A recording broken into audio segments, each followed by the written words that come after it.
Hello friends, welcome to my YouTube channel.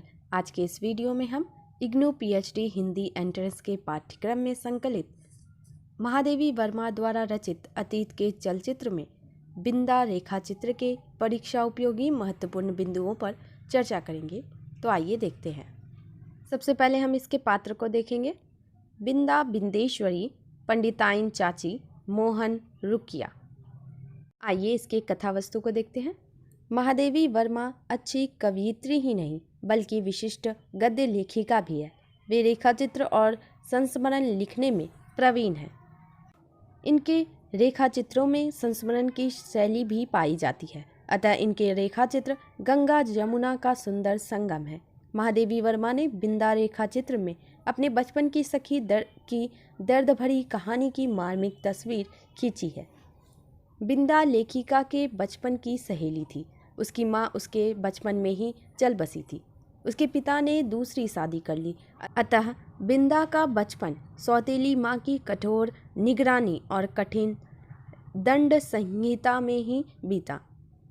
बिंदा की सौतेली माँ को सब लोग पंडिताइन चाची कहकर पुकारते हैं। बिंदा की दिनचर्या घड़ी की सुई की तरह सदा चलती रहती है। उसके जीवन के शब्दकोश में आराम या चैन शब्द ही नहीं था। चाहे सर्दी का मौसम हो या गर्मी का, बिंदा को दिन रात घर का काम करना ही पड़ता था। फिर सौतेली माँ की सेवा भी करनी पड़ती थी। बिंदा 5-10 मिनट के लिए अदृश्य हो जाती तो पंडिताइन चाची शेरनी की तरह दहाड़ती थी और बिंदा हिरन की बच्ची की तरह थर-थर कांप उठती थी।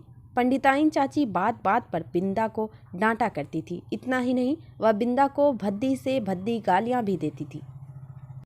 लेखिका भी बिंदा की उम्र की ही थी, पर बिंदा की दुख भरी कहानी समझ नहीं पाती थी। वह घर में कोई भी काम नहीं करती थी, फिर भी उसकी माँ उसे नहीं डांटती थी। लेकिन बिंदा दिन रात कोलू के बैल की तरह काम करती रहती थी, तब भी डांट फटकार सुनती थी। इसका कारण लेखिका का बाल मन समझ नहीं पाया। बिंदा ने एक दिन चांदनी रात में चमकते हुए एक तारे को दिखाकर अपनी बाल सखी से कहा कि लो वह देखो, मेरी अम्मा आकाश में तारा बनकर चमक रही है। लेखिका ने अपनी माँ से कहा कि माँ, तुम कभी भी तारा ना बनना, तुम सदा मेरे पास ही रहो। लेखिका की माँ अपनी बेटी की बातें सुनकर सुन्न रह गई। बिंदा को चेचक की बीमारी लगी हुई थी। माँ बाप उसे आंगन में खाट पर छोड़कर घर के ऊपरी भाग में रहने लगते हैं, जबकि बिंदा खाट पर अकेली पड़ी रहती थी। बिंदा कई दिन तक खाट पर करहाती रही। एक दिन अचानक लेखिका को पता चला कि बिंदा अपनी माँ से मिलने आकाश में चली गई है। लेखिका के मन में अपनी बाल्य सखी बिंदा का दर्द भरा चेहरा हमेशा बना रहा। वह उस दिन बिंदा को नहीं भूल पाई। देखते हैं इसके महत्वपूर्ण पंक्तियों को। उठती है या आऊं, बैल के से दीदी क्या निकाल रही है, मोहन का दूध कब गर्म होगा, अभागी मरती भी नहीं आदि। अगली पंक्ति। तुम नई अम्मा को पुरानी माँ क्यों नहीं कहती, फिर वे ना नई रहेगी और ना डांटेगी। अगली पंक्ति। पंडिताइन चाची के न्याय विधान में ना क्षमा का स्थान था, ना अपील का अधिकार। अगली पंक्ति। नहीं, यह तो गत आषाढ़ में 14 की हो चुकी। अगली पंक्ति। आंखें गड्ढे में धंस गई थी, मुख दानों से भरकर न जाने कैसा हो गया था। अगली पंक्ति।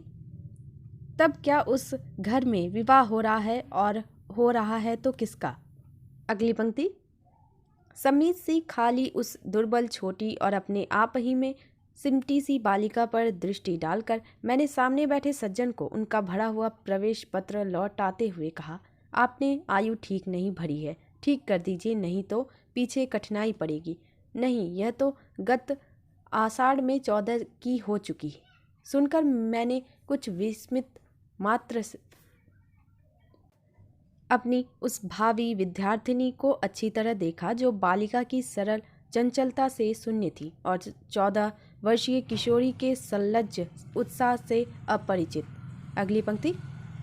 उसकी माता के संबंध में मेरी जिज्ञासा स्वगत ना रहकर स्पष्ट प्रश्न ही बन गई होगी, क्योंकि दूसरी ओर से कुछ कुंठित उत्तर मिला। मेरी दूसरी पत्नी है और आप तो जानती ही होंगी, और उनके वाक्य को अधसुना ही छोड़कर मेरा मन स्मृतियों की चित्रशाला में 2 युगों से अधिक समय की धूल के नीचे दबे बिंदा या बिंदेश्वरी के धुंधले चित्र पर उंगली रखकर कहने लगा, ज्ञात है, अवश्य ज्ञात है। अगली पंक्ति। यह सब तो ठीक था, पर उनका व्यवहार विचित्र सा जान पड़ता था।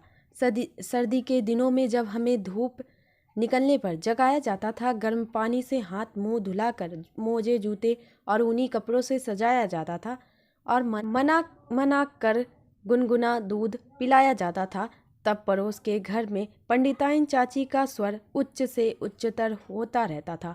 यदि उस गर्जन तर्जन का कोई अर्थ समझ में न आता तो मैं उसे श्यामा के रम्भाने के समान स्नेह का प्रदर्शन भी समझ सकती थी, परंतु उसकी शब्दावली परिचित होने के कारण ही कुछ उलझन उत्पन्न करने वाली थी।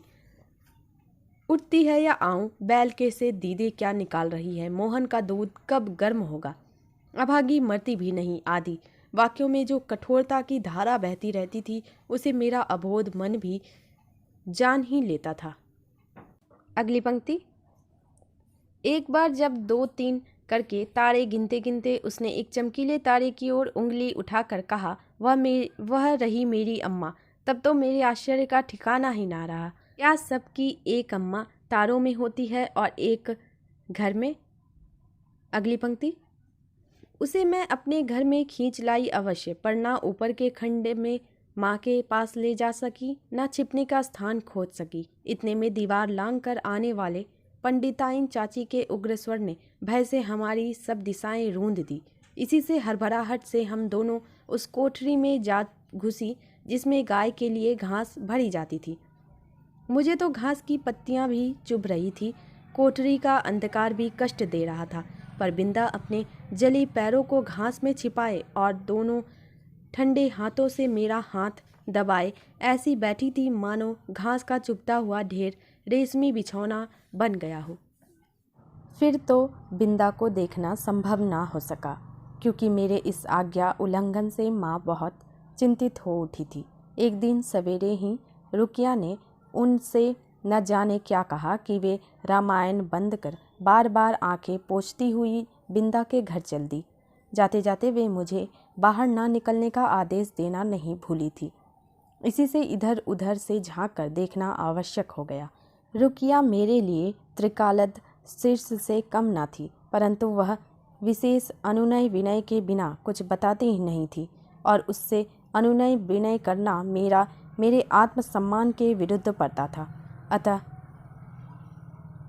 अतः खिड़की से झांककर मैं बिंदा के दरवाजे पर जमा होते हुए आदमियों के अतिरिक्त और कुछ न देख सकी, और इस प्रकार की भीड़ से विवाह और बारात का जो संबंध है उसे मैं जानती थी। तब क्या उस घर में विवाह हो रहा है, और हो रहा है तो किसका, आदि प्रश्न मेरी बुद्धि की परीक्षा लेने लगे। पंडित जी का विवाह तो तब होगा जब दूसरी पंडिताइन चाची भी मरकर तारा बन जावेगी, और बैठ ना सकने वाले मोहन का विवाह संभव नहीं। यही सोच विचार कर मैं इस परिणाम तक पहुंची कि बिंदा का विवाह हो रहा है और उसने मुझे बुलाया तक नहीं। इस अचिंत्य अपमान से आहत मेरा मन सब गुड़ियों को साक्षी बनाकर बिंदा को किसी भी शुभ कार्य में ना बुलाने की प्रतिज्ञा करने लगा।